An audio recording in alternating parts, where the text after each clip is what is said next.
Hello and welcome to Matrix Live! Today we're going to experiment with a slightly different format than usual, a tutorial. We're going to work together to host a Synapse instance the manual and dirty way. The point of this tutorial is to give you a good idea of how to host a Synapse instance and what is happening behind the scenes. The setup we're going to come up with is not recommended for production. When running a service for production, you want to at least have proper monitoring, backups, and you want to make sure you're subscribed to the mailing list or RSS feeds keeping you informed of the releases of the components of your stack. Still, we're going to set up a Synapse instance that works in real life based on Docker containers. Next week, we're going to see how to do it more properly. But for now, let's define what we want for our instance. We'll then see what we need to get it done, and finally, actually get it done. So what do we want? We want clean user IDs and room aliases, and we don't want to be used as a spam vector. The user or room ID is made of two parts, the local part and the server part. The local part is going to be your username or room name, and the server part is going to be your domain name. Or is it? Well, it's not necessarily that simple. The most simple case is if we use our domain name exclusively for Matrix. In that case, we could set up only a Synapse instance on our server served on the root of a domain name, and voila, we're done. But even if that were the case, it would not really be a good idea. What happens if we decide later that we actually want to host a website at the root of our domain name, or another service? In practice, we will not even be able to set up the web server in the first place. So what is commonly done when hosting services is to add a reverse proxy in front of everything. The reverse proxy is going to be the guard watching the door, and it will be able to route the calls to the relevant services. With the setup displayed on screen, all calls to example.org will go to the web server, and all calls going to matrix.example.org will go to the Synapse instance. Reverse proxies have many other benefits. In some setups, they have security features such as throttling, for example, even if in large-scale deployments there are dedicated pieces of equipment doing it. Reverse proxies can handle certificates. If you're not familiar with certificates, they are the components allowing you to offer HTTPS instead of the not secure plain HTTP. But if we just did that, we would end up with unnecessarily complex server parts in our matrix ID. When I give my email address, I'm me@example.org, not me@email.example.org. Well, the same goes with matrix. You can have clean matrix IDs even if your server is not served at the root of your domain name. And this is called delegation of incoming traffic. For it to work, we need to serve a couple of very simple static files known as well-known files on those specific URLs. Don't worry, we'll cover that later in the tutorial. So what is the bare minimum we need to make it work? We need only three things. First, we need a domain name. For this tutorial, I'm going to use the domain chipchop.org, which I already own. A machine connected to the internet. The most simple option is to rent a VPS to a provider, but a Raspberry Pi can work too if your ISP provides you with a static IP. And finally, Docker and Docker Compose installed on your machine. I'm going to assume you have all of those, including Docker and Docker Compose installed. In this video, I'm going to use CentOS Stream to get a reasonably stable server for free. Let's have a look at what we're going to deploy on our server. This is what I used to introduce the concept of reverse proxy earlier, and it's not too far from what we're actually going to deploy. This might look a bit unsettling, so we're going to add a few arrows to connect things together and make sense out of it. But let's make sure we understand what services we're providing. Synapse is the matrix server per se. It's the one speaking the matrix protocol, It's the one able to do all the computation to resolve the state of a room. It's the one who's going to push messages to the federation, etc. PostgreSQL, more often called Postgres, is the database Synapse is going to rely on to store all the messages and technical details needed for it to function properly in the long run. And finally, Nginx is web server. We use it to serve the static files necessary for the delegation of incoming traffic. So let's add a few rows. When we receive a call from the internet, it's going through the reverse proxy first. The reverse proxy is then going to route the call either to Synapse if it's a call to matrix.example.org or to Nginx if it's a call to example.org. No call coming from the internet is ever going to reach the database directly. We want to keep this database private. But when calls are reaching Synapse, Synapse itself will be able to call the Postgres database. The reverse proxy, Synapse, the Postgres engine, and Nginx are disposable containers. They don't store data. They can be destroyed and replaced anytime we need it, even the database engine. So, what's the point of providing services if the containers don't store data, you may ask? Actually, the containers themselves don't store the data. The data is stored in volumes, and containers can read and write from volumes. This way, the engine or the brain part of the service can be destroyed and replaced easily, but the data will remain. In our context, we're going to use one volume per service for the sake of simplicity. The Synapse data volume is going to be used by the Synapse instance. The Postgres engine is going to store the database data in the Postgres volume. Whether databases should be containerized or not is still a hot topic in ops circles. In the context of our disposable experiments, it's perfectly okay. And finally, the Nginx server is going to rely on the Nginx volume to store its configuration. Alright, let's do it. This is the global architecture of our deployment. We need to set A records for example.org and matrix.example.org to point to our VPS. This is one thing I have done before recording the episode, so we can quickly check that my DNS server is aware of it with a NSLOOKUP. So I'm going to NSLOOKUP chip.chop.org. And I've got an answer. I've got the IP address of my server, and I'm going to do the NSLOOKUP of matrix.chip.chop. Writing is hard. matrix.chip.chop.org, and I've got the same address. So that's good. I can now log into my server. So I'm going to SSH into chipchop.org. The first thing I'm going to do is to create a folder called infra in root. So I logged in as root, so I'm in the root folder. I'm going to create a folder called infra and go into that folder. Then I'm going to create a Docker compose. Writing is really hard. A Docker compose file, compose.yaml file in this directory. So I'm just going to create the Postgres container.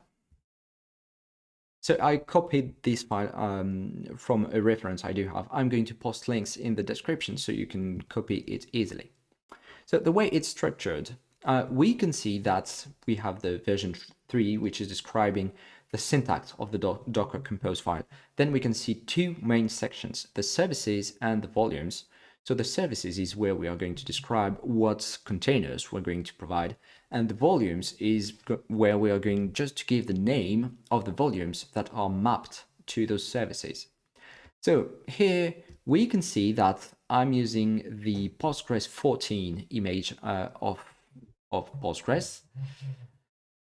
We can see a few environment variables. So this is the user and password you need to edit and keep somewhere. Please don't use this password. I used a complex passphrase nobody can guess for the sake of simplicity and for the example, but in production, You don't want that. Additionally, in production, you don't want to have your secrets to be in the Docker Compose file. You want to use Docker secrets. I'm going to leave a link in the description to the Docker secrets documentation. We can see, oops. We can see the volume. So the volume is called Synapse DB data, and it's going to map the directory inside the container var lib PostgreSQL data. And I declare the volume Synapse DB data. So I can save that file, and then I can ask docker compose up-d to set up the container. So Docker is going to pull the image and is going to set up the volumes for me and map the directory into the volumes. So I can use docker ps to see if my container is started. I can see it was started 8 seconds ago. It's up for 7 seconds.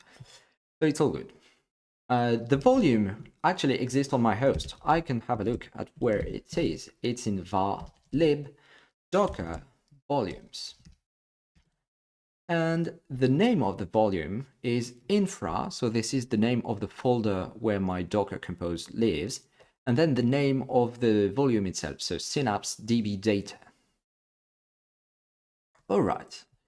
We can check that the credentials we gave. So in the Docker Compose file, I'm just going to copy this complex password. And we're going to get an interactive shell in the Postgres container.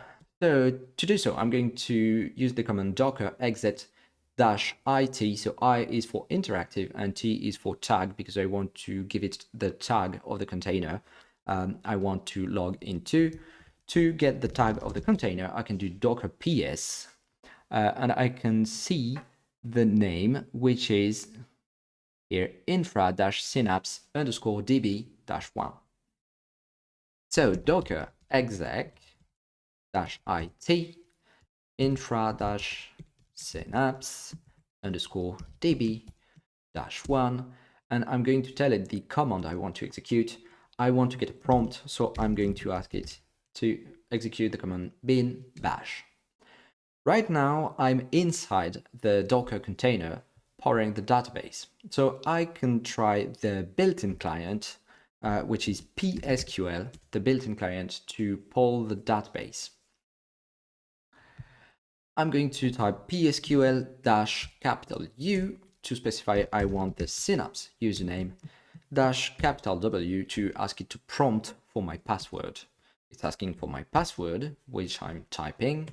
I press enter and I could log in, so it's perfect. The credentials we provided in the Docker Compose file were created and we can use them to connect to the database. Alright, I can log out by pressing Ctrl and D. Now I'm logged out the SQL client. I'm still inside the container, so I'm going to press Ctrl and D again, and I've got a prompt on my server. So it's time to set up Synapse. The first thing we need to do is to get a disposable Synapse container to generate a configuration file template for us. For that, I'm going to paste the command. So here again, you will get the reference in the description of the video. So it's a bit long. So we're going to use the docker command. We are going to ask it to run a container. What we want to do is to mount a volume. The volume is going to be infra synapse data, and we want it to map it to the /data directory of the container. The -e is used to pass environment variables. I need to set up a Synapse server name. So this is not the technical name where my server is going to be exposed. This is going to be the server part I want for my matrix IDs. So in my case, this is going to be chipchop.org. The second environment variable is Synapse report stats. It's whether I want to send anonymous reports, anonymous statistics to the matrix.org foundation. In my case, I do want because it's not sensitive and I'm happy to help. I'm going to use the container matrix.org/synapse in the version 163.0, and I'm going to ask it to generate the file. So Docker tells me it's enabled to find the image locally because it's the first time it knows about this image, so it's going to pull it from the Docker hub. It downloaded the image and then it's creating the configuration file. So now I can go to var, typing is hard, lib docker volumes, and I can see that I have a second volume that appeared, which is infra synapse data. So if I go inside this one, I'm going to see a single directory, which is the actual data, and I see it generated 3 files. The only one I'm going to be interested in at the moment is the homeserver.yaml one. So I'm going to edit this. There's a fair bit of comments at the beginning, and then I can see the file is actually fairly short. That's good news because it means I don't need to add much to configure it. So it already took the server name from the environment variable I gave it. It generated a few things. So the listeners is what port the container is going to listen on. It generated a database section. This is one thing we are going to replace. By default, it's going to use SQLite 3 to get a built-in database. I've got a few secrets and a few things generated for me. So I'm just going to edit the database section. So I'm going to remove those 3 lines and I'm going to copy the configuration for PostgreSQL as soon as I find it in my notes. So this is something I'm taking. There. This is something I'm taking from the Synapse documentation. So the name PSYCO blah blah just means we're going to use Postgres. I'm going to leave all the other parameters by default. The only thing I'm going to change is the password. So it's a complex passphrase nobody can guess. This is the same password as we used in the Docker compose file. And whoopsie. VI is hard. And that's pretty much it. The host, I need to provide also the infra synapse db1 host.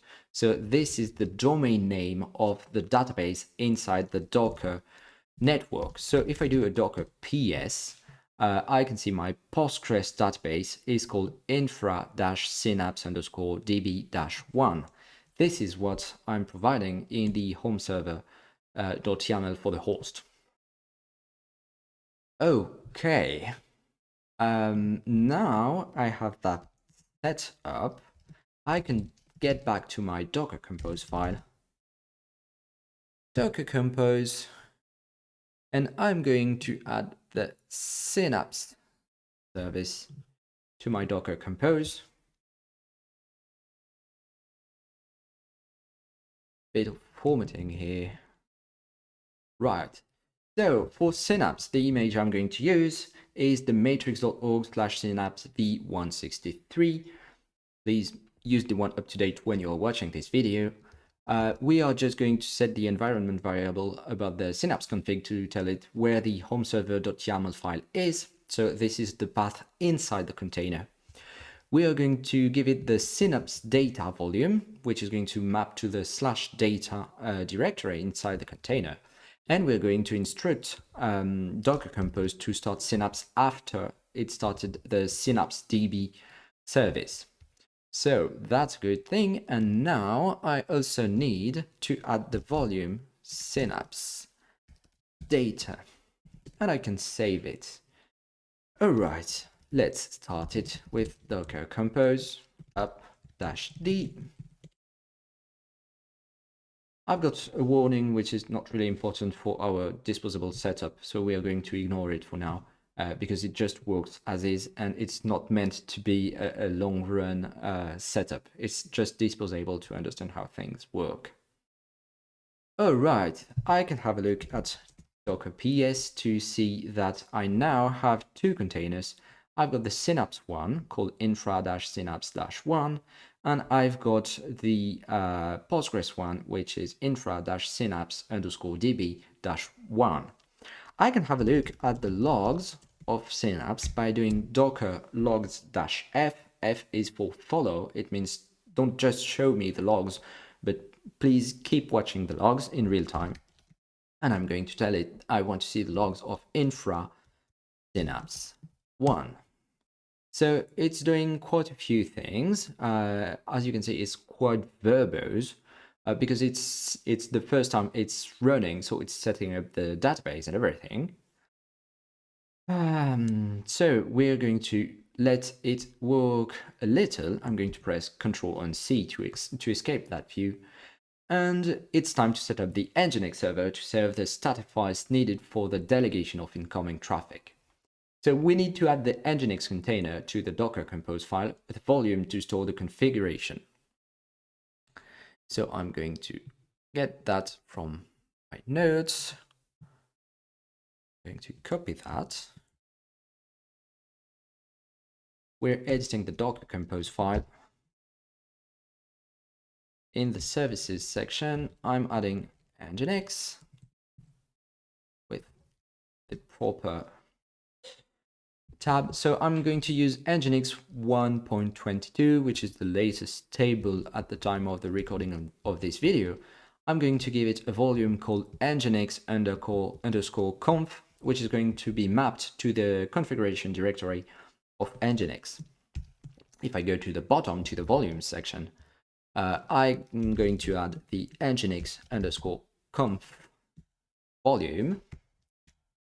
I can save, and then I can ask Docker Compose to set up the infrastructure, which is going to create the volume. So it's pulling the Nginx image as well. We've got the same warning for the volume of Synapse, and if I do docker ps, I can now see I have Nginx running as well. And it's infra-nginx-1. Okay, we can go to var lib docker volumes infra nginx-conf _data, and we can see the defaults.conf file of Nginx. So what we're going to do is we're going to edit that default configuration, and we are just going to ask Nginx to serve two files on specific locations. So we're going to the bottom of the file, and right before the latest brackets, we're going to add those lines. So what is this doing? What it tells Nginx to do is when you receive a call to /well-known/matrix/server, you have this following configuration. We are not going to expand in details, and you are going to return a 200 code and with the following content, that blob of JSON. So in my case, I'm not going to use example.org, but I'm going to use pip-chop.org. So I'm just going to replace example.org with pip-chop.org. So this is going to serve the static files I do need for the delegation of incoming traffic. All right, I can do a docker restart infra nginx 1 to make sure that the configuration is reloaded. And we can test the file, but we cannot do that from the laptop I'm using, for example, because the volume we set up is not exposed on the internet. So we are going to get an interactive shell. We're going to get docker exec-it infra nginx1. We're going to go inside the nginx container, and we are going to use curl we're going to use curl to ask for the resources. So what we're going to do is we're going to use the same path. So here we use curl-x get. So it means we want to do a get call to http no s, :/ localhost / well-known / matrix / server, and we can see it answered with exactly what we wanted. And we can do the same with client, and it's answered exactly what we wanted as well. So that's good news. Now, if we have a look at it, oops, I'm still inside the container. Say escaping, docker ps. I've got the Nginx server running, I've got Synapse running, I've got Postgres running, and the final touch is we now want to expose the containers to the internet. So for this, we're going to add the reverse proxies container. We're going to use Traefik, which is a battle-tested container, which can do real magic when it comes to expose containers from a Docker Compose file. So let's add the Docker container itself, expose it to the internet, give it a few parameters to make it work properly, bind it to the Docker socket so it can do the magic, and give it a volume to store the certificates. All right. We're going to edit the Docker Compose file. I'm going to add the large chunk here for Traefik, and we're going to explain what is happening.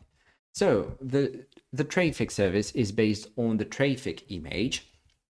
The command here, you just want to edit the email address. So I'm going to be admin@cheapchop.org. This is used for the certificates. So Traefik is going to retrieve the certificates for us, and it can inform us in case there is something wrong. So it's not Traefik which is going to inform us, but Let's Encrypt, the authority delivering the certificate, is going to use that email address to inform us in case something is wrong with the certificate. For example, if it's going to expire soon and Traefik, for whatever reason, did not manage to renew it. For the rest, you can leave it as is. We have a new section, which is ports. So what that section does is it exposes the ports 80 and 443, so the ports for HTTP and HTTPS, to the internet. So the Traefik container is going to be exposed to the internet. And for the volumes, we have two entries. We have the first one, which is the Docker socket. So this is what Traefik uses to do the magic. You don't really need to understand in detail what's happening, but Traefik is going to listen to that socket to be able to retrieve, to map the calls to the right containers.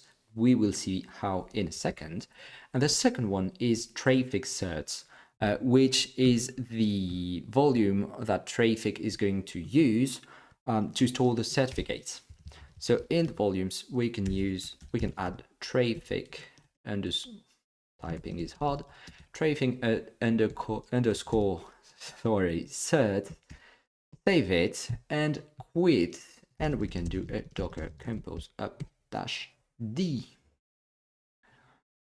So Docker Compose is going to set up the infrastructure and set up Traefik for us.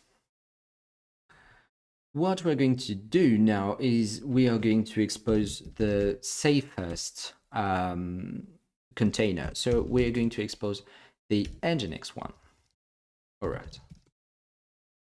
To do so, we are just going to add what is called labels. So labels are descriptions, I would say, you can add to your containers. I'm going to copy them from my notes.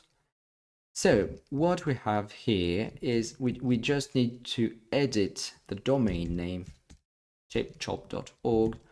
What those labels are useful for is we are going to say to Traefik that we want to expose that container to the internet, and that you need to route the calls to cheapchop.org to that container. And we're going to use Let's Encrypt to retrieve the certificates. So let's do a Docker Compose up-d. And Traefik might need a few minutes to retrieve the certificates. In the meantime, we're going to see what happens if we go to cheapchop.org. The page is not found. Why? might be because I need to docker compose top and docker Traefik needs to take some time to be stopped, and docker compose up-d to restart everything. And it's not better now. So what is happening? chipchop.org.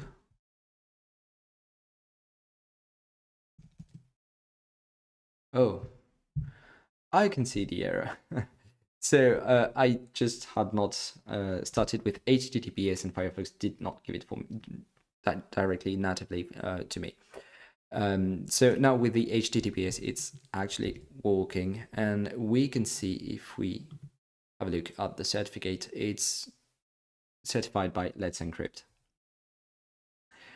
All right. So that works. That's good news, and we are going to do even a little better. We're going to try to fetch the well-known matrix server file, and we can see the JSON, and we can do the same with the client. And that's wonderful. We can have a look at the raw data, but Firefox formats it for us. So we can see that we have the data we want for the delegation of incoming traffic, which is great. Back to the terminal now. We need to expose the Synapse instance to the internet. So for that, we are going to do the same things with slightly different labels. Actually, the only different labels is going to be the domain name, because we want to expose it not on chipchop.org, but on matrix.chipchop.org. So matrix.chipchop.org. I'm saving, doing docker compose up -d, and we are going to see if https://matrix.chipchop, typing is hard, .org works. So this can happen. Don't panic. This is a self-signed certificate. If we examine the certificates, we can see it's Traefik default certificate. So when you first set up a service, Traefik needs to retrieve the certificate, and it can take a few minutes to begin with. Now I just reloaded, and Traefik has been retrieving the certificate in the meantime. So I can see that my Synapse instance is running. So that's pretty good. What we're going to do is we're going to go to app.element.io. We're going to have a regular element client here, and what we want to do is to sign in, and not on matrix.org, but on chipchop.org. I'm going to create a new account. I always get confused with sign in and sign up in English. But still, I managed to find my way. An element tells me registration has been disabled on this home server. And that is on purpose, because we don't want to be used as a spam vector. So Synapse disables registration out of the box. You can enable them if you want, but we strongly recommend not to, unless you know exactly what you are doing. So what we are going to do is we are going to get back to the terminal, and we are going to get a prompt to the Synapse container to create, manually register an account. So we're going to type in docker exec-it infra synapse 1, and we want to get a prompt. So we're going to ask for bin bash. The command we're going to run is register new matrix user, and we're going to pass the -c/data/homeserver.yaml. This is needed so the binary can get access to the secrets, allowing it to register the new account, and we're going to tell it that it's located on http nos/localhost:8008. So this is the port that Synapse is listening to inside the container. So it's going to ask us what local part we want. So I'm going to give it my name, what password I want. It's a short password, use longer password. This is just for the sake of the demo. And it's going to ask us if we want to be administrator or not. I strongly recommend you not to be an administrator with your default account because this is going to give you access to the administration API of Synapse, which means that if somebody gets access to your account, they are going to be able to do a lot more damage than if you were not. So I recommend you not to be an admin, and that can be changed later, or you can have a specific account for the administration if you want. So back to Firefox. Actually, now I already have an account, so I'm going to sign in. My username is Tib. My password is too short. Please don't save my password. And that's it. I'm logged in. I have access to my Synapse instance. It's set up and it works. Congratulations. We're going to see next week how to do it properly. I hope you enjoyed the tutorial and I see you next week.